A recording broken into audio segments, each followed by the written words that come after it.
I'm an 18-year-old female and just started a job at a hotel a little over a month ago as a housekeeper.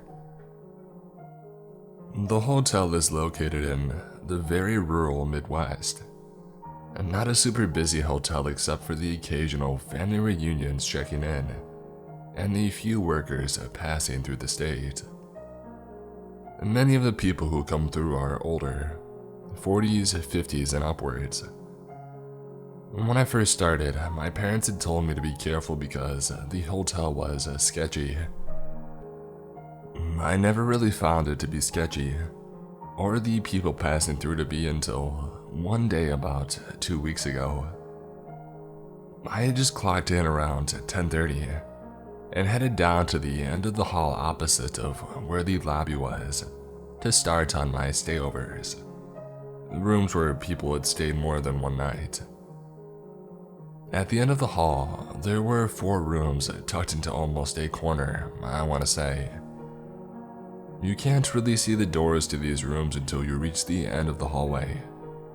There are 2 rooms on one side, 2 on the other. I was grabbing all the supplies I needed to do the stayover when a man, another stayover, came out of one of the 4 rooms and asked how to work the coffee machine. He was about 3 times the size of me, 6'3", around 300 pounds, where I'm 5'3" and about 125. It didn't seem like a big deal or weird. I'm pretty friendly and outgoing, and I can make a little small talk. I went back to cleaning the other room and minding my business when he comes out again to tell me his room didn't need attended to. I figured so and was glad that was another room I could check off my list. My manager had come down the hall to a strip of room that had checked out, and I turned down the hall to go strip another room when the man came out of his room again. I assumed he had another question about something in the room, so I turned around to speak to him. He asked, "Aren't you scared to do your job?" And I replied, "No, not really. Since I rarely ever have any interaction with guests as a housekeeper." He then went on to say that I was awfully pretty, and that I needed mace or a weapon to protect myself. And I showed him my car keys that I kept in my pocket for that exact reason. The conversation at first wasn't really off-putting, but when I realized what he was getting at with my body, it flooded with anxiety. He then said, "I don't think car keys are enough. You're small and could get easily snatched up." And in that moment, I went into the room my manager was in across the hall and waited for him to go back into his room before continuing my job as normal as possible.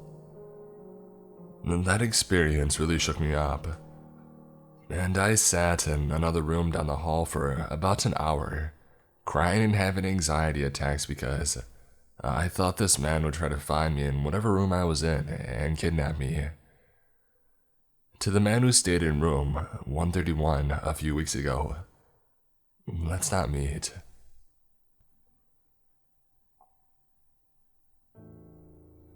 This happened a few years ago, but I still think about it to this day.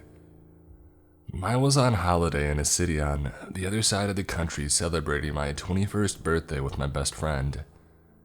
We were having an amazing night out with a few too many drinks and ended up meeting 2 guys.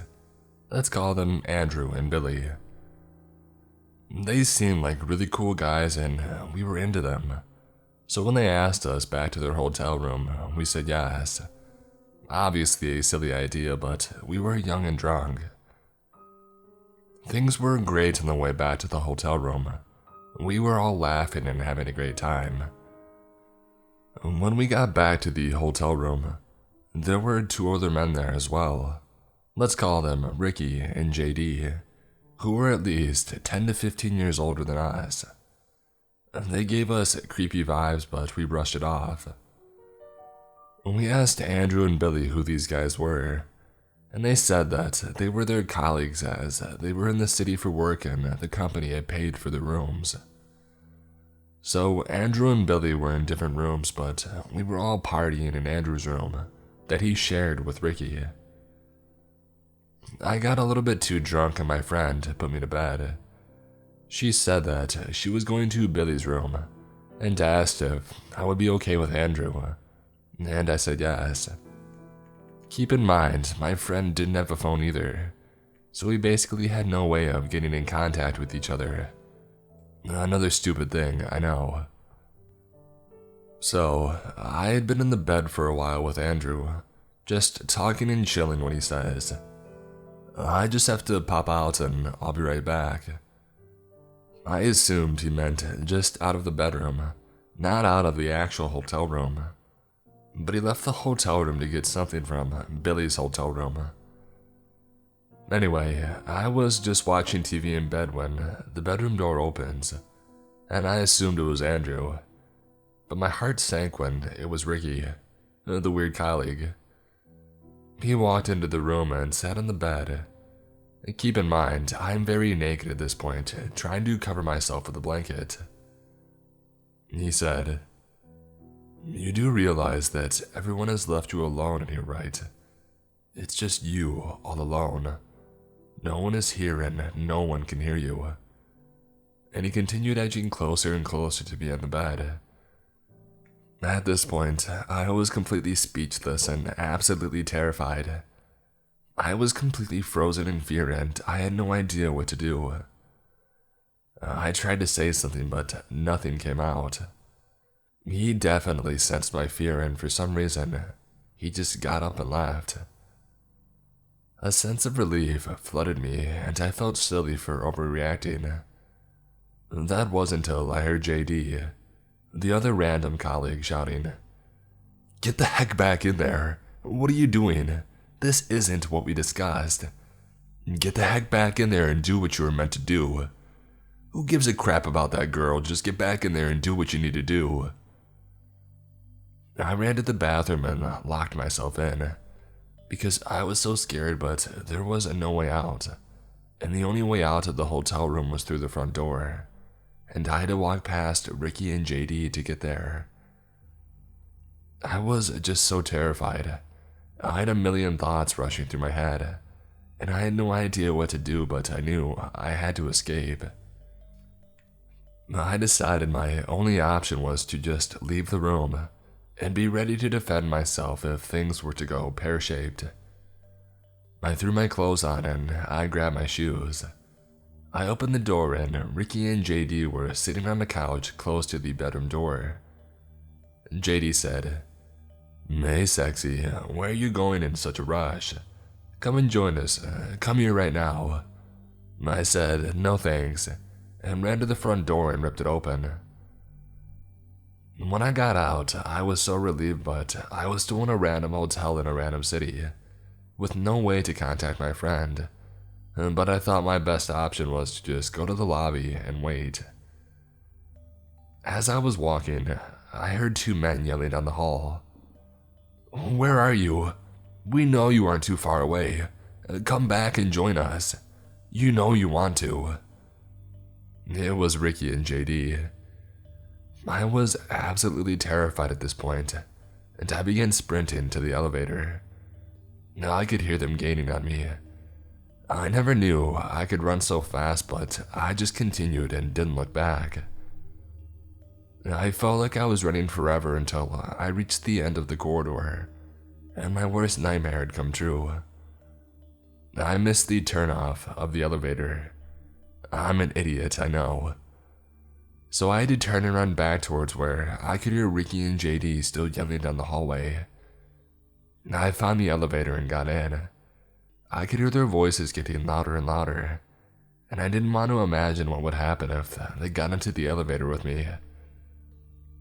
The door finally closed after what felt like a lifetime. I thought I would go down to the lobby and just wait there because at least there would be people there, so there would be some form of safety. I got to the lobby and realized that there was no one in sight. No one at all, not even behind the desk. I sat on a couch and didn't know what to do with myself.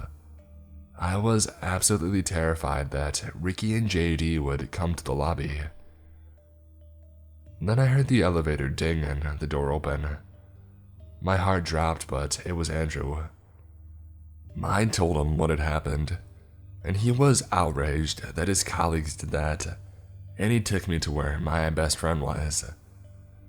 Everything turned out fine, but it could have been a lot worse.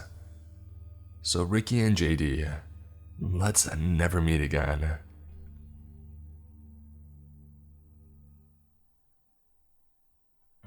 At the time of events, my brother, my father, and I, a 16-year-old male, are road tripping through Nevada and California as my graduation gift.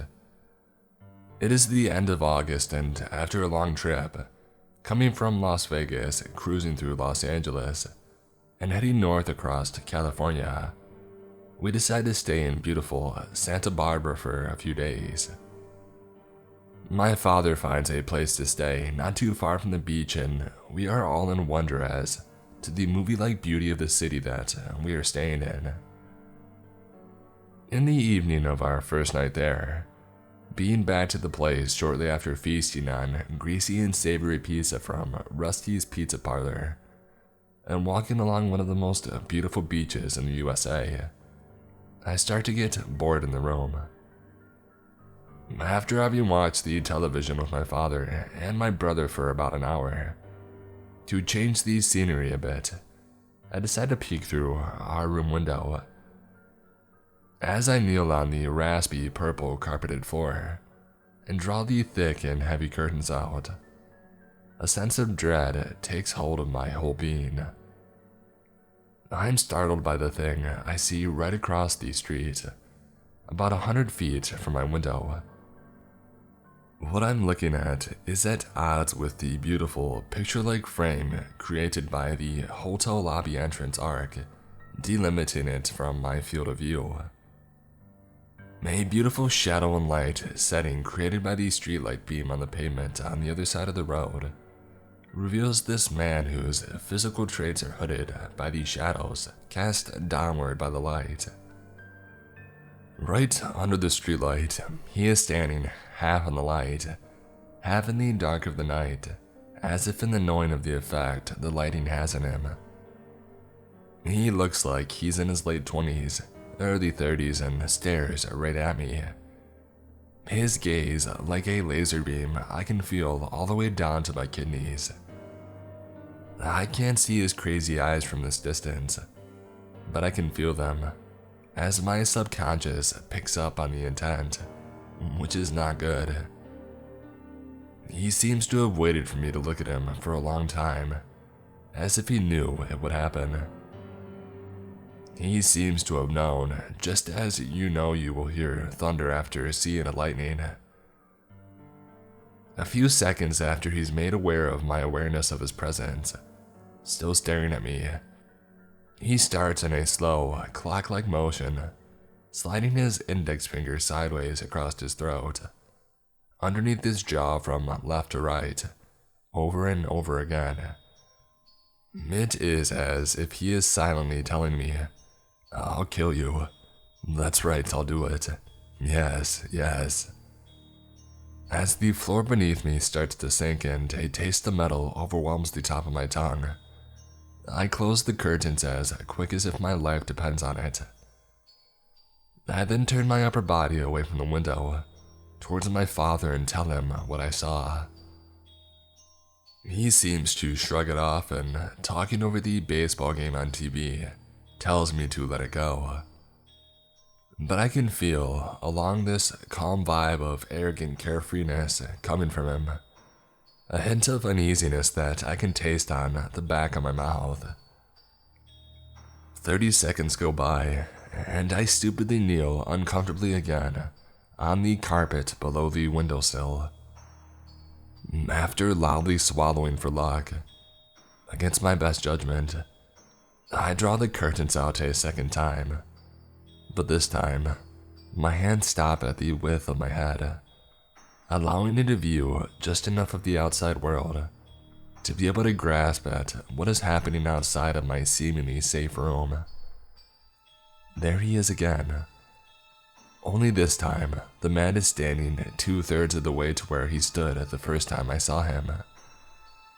His facial traits are now darkened by the lack of a streetlight, but I can still feel his crazy gaze. He is under the hotel lobby parking lot arc. There is not much light where he stands, but I can still perceive him doing his throat-slicing gesture. That's right, I'll kill you. He still communicates to me through his pantomime.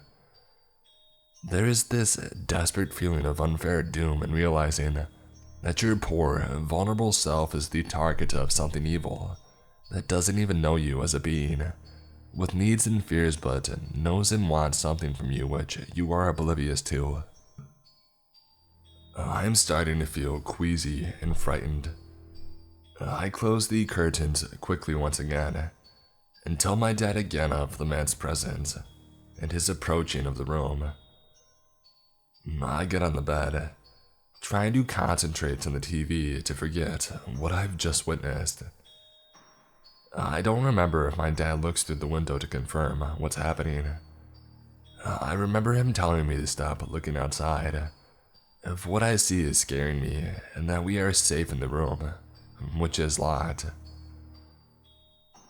After what seems like a few minutes passing, I peek again for the last time.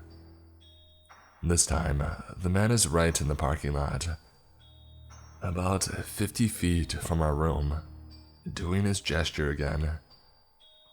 I start thinking that this man is probably mentally ill or something, and then I better stop looking out the window again. A clever thing I do, I tell myself. The man's behavior, although redundant and pathetic, nonetheless strikes me as being ominous and frightening. The night goes on with that feeling that even if I'm probably safe inside a room, there is this disturbed man missing a few cogs who's got nothing to lose outside the room, that behaves as if he wants nothing good for me. As far as I know, he could be leaning right on the window glass a few minutes from now if this keeps going. Would he be grinning or not? Would he raise his arm to gently tap on the window while kneeling under the windowsill? I try not to think about it. I sleep uneasily that night. The following morning, not wanting to go outside of the room, I decide to stay in with my brother while my father goes to the lobby to fetch orange juice at breakfast and to speak to the clerk about the man outside. My father comes back after a couple of minutes with our breakfast and tells me that the clerk told him that the guy who frightened me the night before is known in the area for his mental illnesses. He's probably a schizophrenic, is what the guy said to my father. My dad then reassures me that the clerk told him the man is not dangerous and that we're safe staying there for another couple of nights. Luckily, I never see the man again for the duration of our stay there. Fast forward a couple of years. My father and I are reminiscing about our trip to California, and especially those days in Santa Barbara.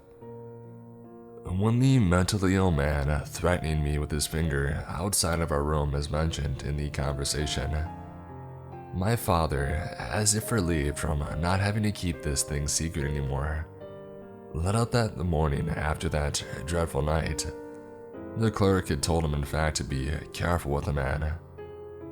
He had told me that he was in fact dangerous. My dad just didn't want to scare us telling us the truth. I thanked him for lying to me that morning, and we agreed that luckily, we never saw the man again during our stay there.